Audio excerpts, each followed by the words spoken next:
पुरुषाणहम्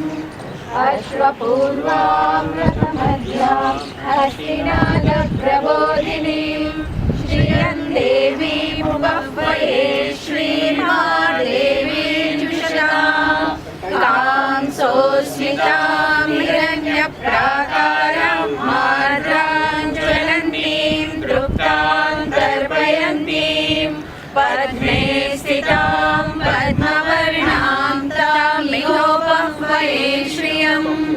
चन्द्रां प्रभासां यशसा ज्वलन्तीं श्रियं लोके देवजुष्टामुदाराम् तां पद्मिनीमीं शरणमहं प्रपद्ये लक्ष्मीर्मे नश्यतां त्वां वृणे आदित्यवर्णे तपसोऽधिजातो वनस्पतिस्तव वृक्षोऽथ बिल्वः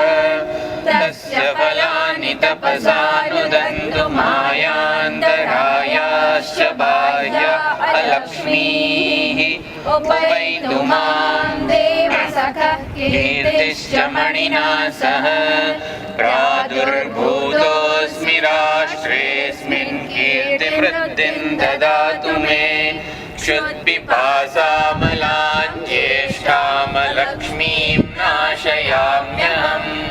अबोधिमसमृद्धिं च सर्वान् निर्णुद मे गृहात् गन्धद्वारान् दुरादर्शान् नित्यपुष्टान् करीषिणीम् ईश्वरीगुं सर्वभूतानां तामिहोपह्वये श्रियम् मनसः काममाकुतिं वाचः सत्यमशीमहि पशूनां रूपमन्नस्य मयि श्रीश्रयतां यशः कर्दमेन प्रजा भूता मयि सम्भव कर्दम श्रियं भासय मे कुले मातरं पद्ममालिनीम् आवसृजन्तु स्निग्धानि चिक्लीतवस मे गृहे निज देवीं मातरं श्रियं वासय मे कुले आर्द्रां पुष्करिणीं पुष्टिं सुवर्णां हेममालिनीं सूर्यां हिरण्मयीं लक्ष्मीं जातवेदो महावः आर्द्रां यत्करिणीं यष्टिं पिङ्गलां पद्ममालिनीं चन्द्रां जातवेदो महावः तां महावः जातवेदो लक्ष्मीमनपगामिनीं